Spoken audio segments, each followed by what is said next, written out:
वर्ष अयोध्या के लिए अद्भुत है, अनुपम है, अलौकिक है, अद्वितीय है। देश भर में दिवाली की धूम मची है। अयोध्या में रामलला की प्राण प्रतिष्ठा के बाद पहली दिवाली है। 500 सालों से जिसका इंतजार था वो पूरा होने वाला है। ये दिवाली ऐतिहासिक है। 500 साल बाद ऐसा अवसर आया है जब अयोध्या में रामलला की जन्मभूमि पर बने उनके मंदिर में भी हजारों दीप जलाए जाएंगे। अयोध्या में दिवाली के अवसर पर इस साल करीब 25 लाख से ज्यादा दिए जलाकर प्रभु श्री राजा राम का स्वागत किया जाना है और दिवाली मनाई जानी है। सीएम योगी आदित्यनाथ अयोध्या पहुंचे, श्री राम का तिलक किया, उनका स्वागत किया, उनका रथ खींचा, लेकिन विपक्ष को इससे भी पेट में दर्द हो रहा है। अयोध्या में इस बार अद्भुत छटा बिखरेगी जब प्रभु रामलला अपने दरबार में पधार चुके हैं। दुनिया नज़ारा देखेगी।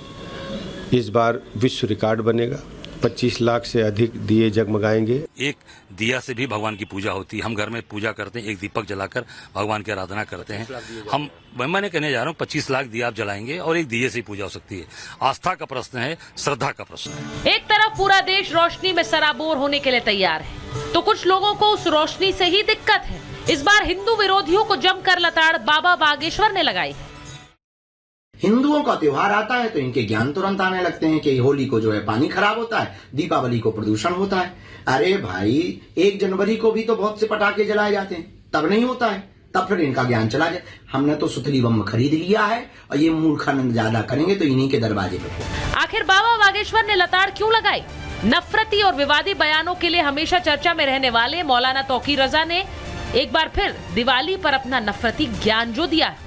आतिशबाजी पैसे में जिस बुरी तरह से आग लगाई जा रही है, ये देश का भी नुकसान हो रहा है और समाज का भी नुकसान हो रहा है। विपक्षी नेताओं और तौकीर रजा के सनातन विरोधी बयानबाजी पर साधु संतों में भी आक्रोश दिखा। ईद आता है, बकरी ईद आता है, उसमें बकरे धड़ल्ले से काटे जाते हैं। बकरे बकरियों को तो छोड़िए, अरे फतवा के माध्यम से न जाने लाखों सर काट दिए गए भारत में, उस पर इनका कोई ज्ञान नहीं आता है। कुछ जिहादी एलिमेंट को सूट नहीं कर रहा, कुछ पॉलिटिकल लीडर्स को वो आंखों में चुभ रहा है, तो कहीं उस पर सरकार बैन लगाती है तो कहीं जिहादी बैन लगा देते हैं। अगर किसी तरह से समाज अपनी खुशी का, बच्चे जो है खुशी में पटाखे छोड़ते हैं तो उनके सिर फोड़ दिए जाते हैं। आपको बता दें कि पर्यावरण बचाने के नाम पर दिल्ली समेत कुछ राज्यों में पटाखों पर बैन लगा है। दूसरी तरफ हर साल की तरह नेता, सेलिब्रिटी और कलाकारों ने भी क्रैकर फ्री दिवाली की बात कही कि प्रदूषण के मद्देनजर जो है हमें पटाखे नहीं, हमें दिए जलाने चाहिए। ये लाइट्स का त्योहार है, ये दिए जला के, मोमबत्ती जला के हम अपना त्योहार मनाएं, ना कि पटाखे जलाएं। पटाखे जलाने से प्रदूषण होता है। दिल्ली में प्रदूषण अभी से बढ़ा हुआ है। राज्य सरकार किसी प्रकार का कोई उत्तरदायित्व नहीं ले रही। तो मैं सिर्फ इतना कहना चाहूंगा, अभी तो दिवाली आई नहीं है, ना कोई पटाखे छूटे हैं, फिर भी प्रदूषण इतना क्यों बढ़ा हुआ है? आम आदमी पार्टी का ये बैन उस समय कहाँ चला गया था जब अरविंद केजरीवाल तिहाड़ से छूटे और पूरी दिल्ली के अंदर पटाखे जलाए गए। तब तो ये बैन समझ में नहीं आया।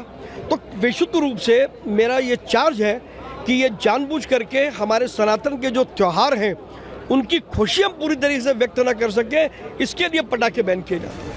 कहीं लाइट्स लगाने के दौरान हंगामा, कहीं रंगोली बनाने पर मारपीट, कहीं दिए जलाने पर राजनीति, तो किसी को पटाखे से दिक्कत। ऐसे में सवाल कई है। प्रदूषण पर कार्रवाई जरूरी है, पर वो साल भर हो, सिर्फ दिवाली पर क्यों? साल भर चुप रहने वाले त्योहारों पर अचानक कैसे जाग जाते हैं? और देश में सेक्युलर होने की पहली शर्त सनातन विरोधी होना है क्या? आज इसी पर महाभारत। जो तस्वीरें इस वक्त आ रही हैं वो अयोध्या से। दिवाली पर पटाखों को लेकर बहुत से विवाद रहते हैं, लेकिन निर्विवाद है इस वक्त अयोध्या धाम, क्योंकि वहां पर हर कोई आस्था में सर झुका रहा है। उन्हीं में से एक है योगी आदित्यनाथ, यूपी के मुख्यमंत्री। वो इस वक्त अयोध्या धाम में सरयू नदी के किनारे वहां आरती कर रहे हैं। और ये आरती, जैसा हमने कहा कि इतना महत्व क्यों रखती है, क्योंकि राम मंदिर में प्राण प्रतिष्ठा के बाद ये पहली दीपावली है और यूपी के मुख्यमंत्री वहां खुद भगवान प्रभु श्री राम के आगमन के लिए पहुंचे। आपने देखा वो तस्वीरें, किस तरह से तिलक लगाया। हेलीकॉप्टर से आए थे प्रभु श्री राम, पुष्पक विमान में बैठकर आए, फिर वहां उतरे, आगमन हुआ, तिलक लगाया, प्रभु श्री राम का स्वागत हुआ। ये सब तस्वीरें आज बेहद खास जो कि अयोध्या से आ रही हैं और बहुत से लोगों की नजरें इन तस्वीरों पर हैं। दिवाली आप घर में मना रहे हैं, लेकिन इन तस्वीरों को भी स्मरण कीजिए जो अयोध्या से हमारे पास आ रही हैं। इस बीच मैं अपने मेहमानों का भी परिचय आपसे करा दूं, पर एक बार मैं जरा सीधे पहले अयोध्या चली जाती हूं। हमारे सहयोगी अजय दुबे हमारे साथ जुड़ रहे हैं, ऋतु हमारे साथ हैं। अजय, जरा बताइए, बहुत खूबसूरत तस्वीर आपके पीछे है। Guinness book of world records की टीम वहां पहुंची हुई है क्योंकि एक रिकॉर्ड आज बन रहा है। 28 लाख दिए, कैसी जगमगा रही है अयोध्या, जरा तस्वीरें दिखाइए पहले। देखिए, इतिहास का केवल एक नहीं बन रहा है कि जहां दियों का इतिहास बन रहा है, बल्कि एक इतिहास था, उस इतिहास का पटापेश भी होता हुआ दिखाई दे रहा है। 500 साल के इंतजार का इतिहास था। आज 500 साल के बाद ये दिन आया है जब रामलला का मंदिर भी अयोध्या में है और दीपोत्सव का पर्व भी अयोध्या में मनाया जा रहा है। और इस दीपोत्सव के पर्व पर आज का दिन खास कैसे होता है, मेरे पीछे इन दियों को देखिए, ऐसा आभास हो रहा है कि आकाश गंगा से तमाम जो टिमटिमाते तारे हैं उतर आए हैं। राम की पैड़ी के तट पर ये तारे दिखाई दे रहे हैं। इसी अयोध्या को लेकर प्रभु श्री राम के भाव को जाहिर करते हुए तुलसीदास लिखते हैं, अवध प्रिय मम प्रिय नहीं सोऊ, यह प्रसंग जाने को अवधपुरी को लेकर जो उनके मन के प्रिय भाव थे वो जाहिर किए तुलसीदास ने। और आज अवध के वासी जो लोग हैं, ये अयोध्या के जो लोग हैं, अपने भगवान के स्वागत के लिए, इसी अयोध्या के कई गांवों में 500 सालों से सर पर साफा नहीं बांधा गया, कई गांवों में लोगों ने चप्पलें नहीं पहनी। आज 500 साल के बाद मंदिर भी है, जय श्री राम का उद्घोष यहाँ सुनाई दे रहा है। आज 500 साल के बाद रामलला का मंदिर भी है और इसके साथ ही दीपोत्सव का पर्व भी है। देखिए, जय श्री राम का उद्घोष करते हुए तमाम ये लोग हैं और ये दिए जलाते हुए जो वॉलंटियर्स हैं, इनका भी जय घोष है। तो ये जो जय श्री राम के नारे हैं, ये उनके मन का भाव है। ये पर्व, ये उत्सव जो आज इतने लंबे इंतजार के बाद आया है। दूसरी तरफ भी आपको तस्वीरें दिखाते हैं कैसे यहाँ पर भी वही जगमगाहट दिखे जो आज अयोध्या में राम की पैड़ी पर दिख रही है। वो मुश्किल होगा, लेकिन तब भी कोशिश वही है। मैं एक बार एक बड़ी खबर बताऊं कि विपक्ष पर मुख्यमंत्री योगी आदित्यनाथ ने कैसे बड़ा हमला वहां से बोला, अयोध्या से। उन्होंने कहा कि गोली चलाने वाले विकास में बैरियर बन रहे हैं, विकास में जो रोड़ा बनेगा उसका हाल माफिया जैसा होगा। ये योगी आदित्यनाथ ने आज अयोध्या में जो बात रखी, उन्होंने ये भी कहा कि अयोध्या वासियों के लिए समय आ गया है, उन्हें बताना है कि अब वापस फिर से भगवान श्री राम पर कोई उंगली ना उठा सके। मैं एक बार जरा बता देती हूं कि मेरे साथ मेहमान कौन है। हमारे साथ बीजेपी के प्रवक्ता सिद्धार्थ यादव जी हैं, हिंदू धर्मगुरु आचार्य राज मिश्रा जी हैं, फराज किदवई साहब हैं, प्रवक्ता हैं समाजवादी पार्टी के, अतिकुर रहमान साहब हैं, इस्लामिक स्कॉलर हैं। मैं शुरुआत सबसे पहले सिद्धार्थ जी आपके साथ कर लेती हूँ। अयोध्या में आज एक भव्य तस्वीर निकल कर आ रही है। योगी आदित्यनाथ वहां पर पहुंचे हुए हैं, जिस तरह से उन्होंने प्रभु श्री राम का स्वागत किया, आगमन किया, वो सब तस्वीरें मैंने दिखाई। लेकिन यही अयोध्या से सबसे बड़ी चुनौती भी आप लोगों के लिए है। और क्या अयोध्या से ही, अयोध्या के आशीर्वाद से ही इस बार एक करवट उत्तर प्रदेश की राजनीति में उपचुनावों में मिलने की उम्मीद आप कर रहे हैं?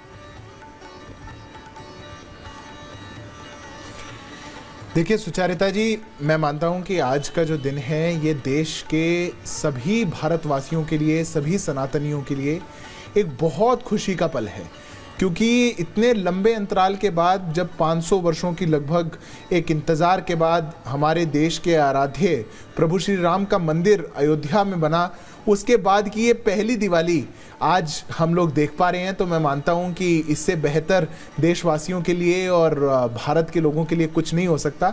और जो खुशी हम सबके मन में है वो जग जाहिर है। पर बात आपने कुछ राजनीति का भी उल्लेख किया, आपने बात अयोध्या से होने वाली बदलती करवट की भी कही।